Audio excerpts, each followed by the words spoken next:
नमस्कार मेरे प्यारे भैया बहन। आज मैं सरदार वल्लभ भाई पटेल के संबंध में बताने जा रहा हूँ। हम लोग जानते हैं कि भारत के ताज़ा परिप्रेक्ष्य पर गौर किया जाए तो देश का लगभग आधा भाग सांप्रदायिक एवं विघटनकारी राष्ट्रद्रोहियों की चपेट में फंसा दृष्टिगोचर होता है। ऐसी संकट की घड़ी में सरदार वल्लभ भाई पटेल की स्मृति या यादगारी हो उठना स्वाभाविक है। हम लोग जानते हैं कि स्वतंत्रता प्राप्ति के बाद भारत के सामने ज्वलंत प्रश्न था कि छोटी बड़ी 562 562 रियासतों को भारतीय संघ में कैसे समाहित किया जाए अर्थात मिलाया जाए। तब इस जटिल कार्य को जिस महापुरुष ने निहायत सादगी तथा शालीनता से सुलझाया वे थे आधुनिक राष्ट्र निर्माता लौह पुरुष सरदार वल्लभ भाई पटेल। पटेल का भरा पूरा सुडौल शरीर उनकी उग्र प्रकृति का परिचायक था, पर वे अंदर से बर्फ के समान शांत व निर्मल थे। उनकी तेजस्वी आंखों में मनुष्य की आंतरिक चिन्ह की अनुपम शक्ति थी। हास्य विनोदी प्रकृति के होते हुए भी वे स्पष्ट वक्ता थे, पर बोलते कम थे। उनका कार्य करने में विश्वास था। संयम, सादगी, सहिष्णुता, सत्य, साहस और दृढ़ता के प्रतीक पटेल का जन्म 31 अक्टूबर 1875 को गुजरात में हुआ था। प्रारंभिक शिक्षा काल में ही उन्होंने एक ऐसे अध्यापक के विरुद्ध आंदोलन खड़ा करके उन्हें सही मार्ग दिखाया जो अपने ही व्यापारिक संस्थान से पुस्तकें खरीद करके छात्रों को खरीदने के लिए बाध्य करते थे। मैट्रिक से पूर्व ही बड़ौदा स्कूल में ऐसे ही किसी एक प्रसंग पर एक शिक्षक से उनका झगड़ा हो गया तो उन्हें स्कूल से बाहर निकाल दिया गया।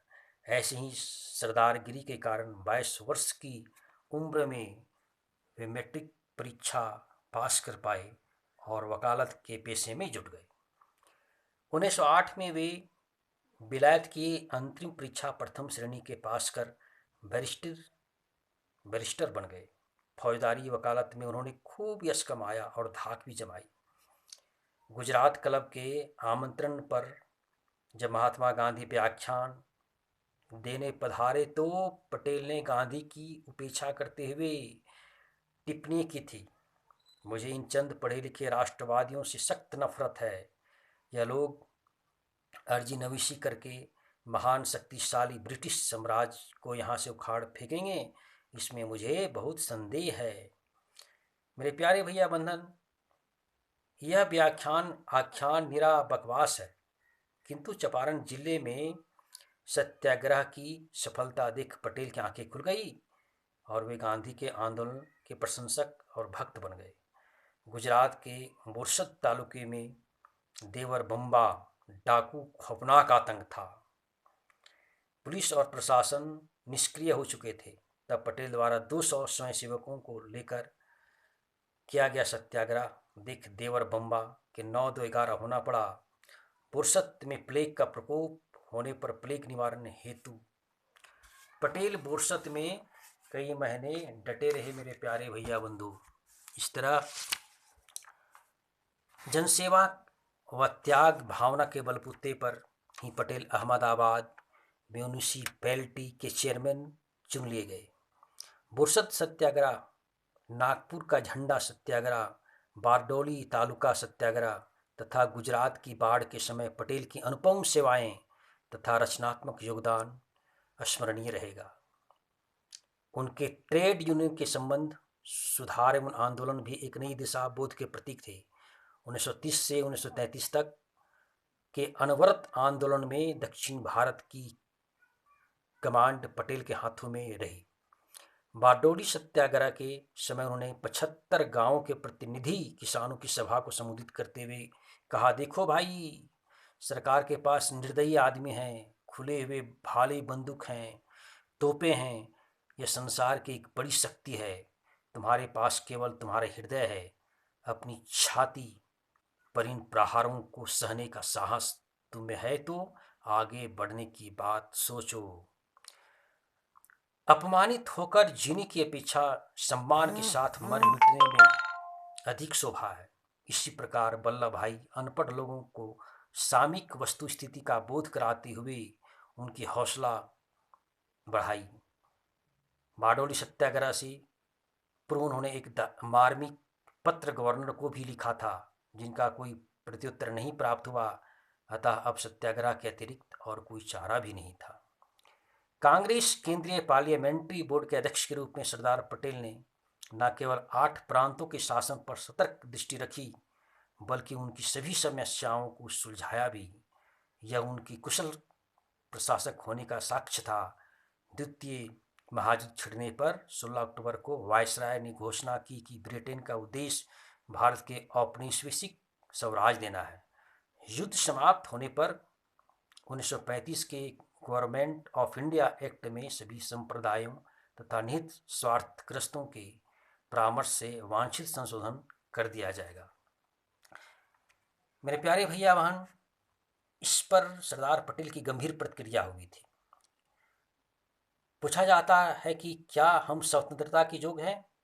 हमसे यह भी कहा जाता है कि प्रथम हम मुसलमानों अर्थात मुस्लिम लीग के साथ अपने मतभेद समाप्त कर सकते हैं, किंतु हम जानते हैं कि उनके साथ मामला तय करते ही हमसे कहा जाएगा कि अब मामला देशी राज्यों के साथ तय करो। उनके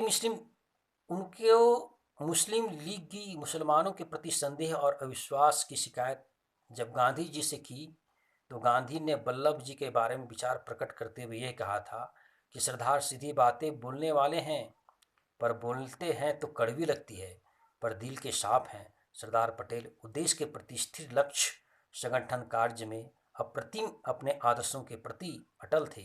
उनके चट्टानी व्यक्तित्व से प्रभावित होकर लोगों ने उन्हें लौह पुरुष कहा। उनकी तुलना महान राजनीतिक मैकियावेली तथा बिस्मार्क से की जाती है। महात्मा गांधी ने जब पूरी शक्ति से अंग्रेजों भारत छोड़ो आंदोलन चलाने का निश्चय किया, तो पटेल ने अहमदाबाद में 1 लाख जनसमूह के सामने लोकल बोर्ड के मैदान में इस आंदोलन की रूपरेखा समझाई। उन्होंने पत्रकार परिषद में कहा, ऐसा समय फिर नहीं आएगा, आप मन में भय न रखें। चौपाटी पर दिए भाषण में कहा, आपको यह समझ कर यह लड़ाई छिड़नी है कि महात्मा गांधी और नेताओं को गिरफ्तार कर लिया जाएगा, तो आप न भूलें कि आपके हाथ में ऐसी शक्ति है कि 24 घंटे में ब्रिटिश सरकार का शासन खत्म हो जाएगा। मेरे प्यारे भैया बहन, जिन दिनों गांधी, नेहरू, पटेल जैसे कांग्रेस के बड़े नेतागण जेल में थे, उन्हीं दिनों बंगाल में भीषण अकाल पड़ा। उनमें लाखों स्त्री पुरुष बच्चे कीड़े मकोड़ों की तरह भूख से तड़प तड़प कर मर गए। सरकार ने इसे छिपाने का प्रयास भी किया, पर एक एंग्लो इंडियन समाचार पत्र द्वारा भंडा फूट गया, तो कांग्रेस ने इसे अमानवीय कांड की तीव्र भर्त्सना की और सरकार को संसार के सामने लज्जित होना पड़ा। इस तरह सितंबर 1946 में जब नेहरू जी की अस्थायी सरकार बनी, तो सरदार पटेल को गृह मंत्री नियुक्त किया गया। अत्यधिक दूरदर्शी होने के कारण भारत के विभाजन के पक्ष में पटेल का स्पष्ट मत था कि जहरवाद फैलाने से पूर्व गले सड़े अंग को ऑपरेशन कर कटवा देना चाहिए।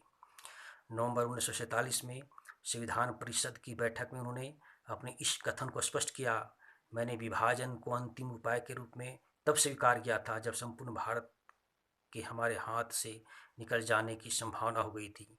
मैंने यह भी शर्त रखी कि देशी राज्यों के संबंध में ब्रिटेन हस्तक्षेप नहीं करेगा, इस समस्या को हम सुलझाएंगे। इस तरह मेरे प्यारे भैया बहन, हम लोग जानते हैं कि सरदार पटेल भाई का बहुत बड़ा योगदान रहा, और यह योगदान इतना प्रबल था कि आज हम उनके विषय में विशेष पूजनीय भाव रखते हैं। इस महानतम परिधि को आज भी हम याद करते हैं। इस तरह 15 दिसंबर 1950 को प्रातःकाल 9:37 पर इस महापुरुष का 76 वर्ष की आयु में निधन हो गया, जिनकी क्षतिपूर्ति होना बड़ा मुश्किल है।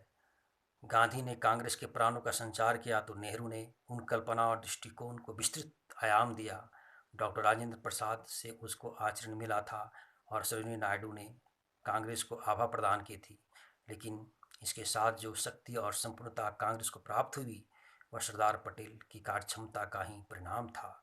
लौह पुरुष सरदार पटेल को राष्ट्र के प्रति की गई सेवाओं का भारतीय जनमानस पर अमिट प्रभाव सदा से रहेगा। धन्यवाद।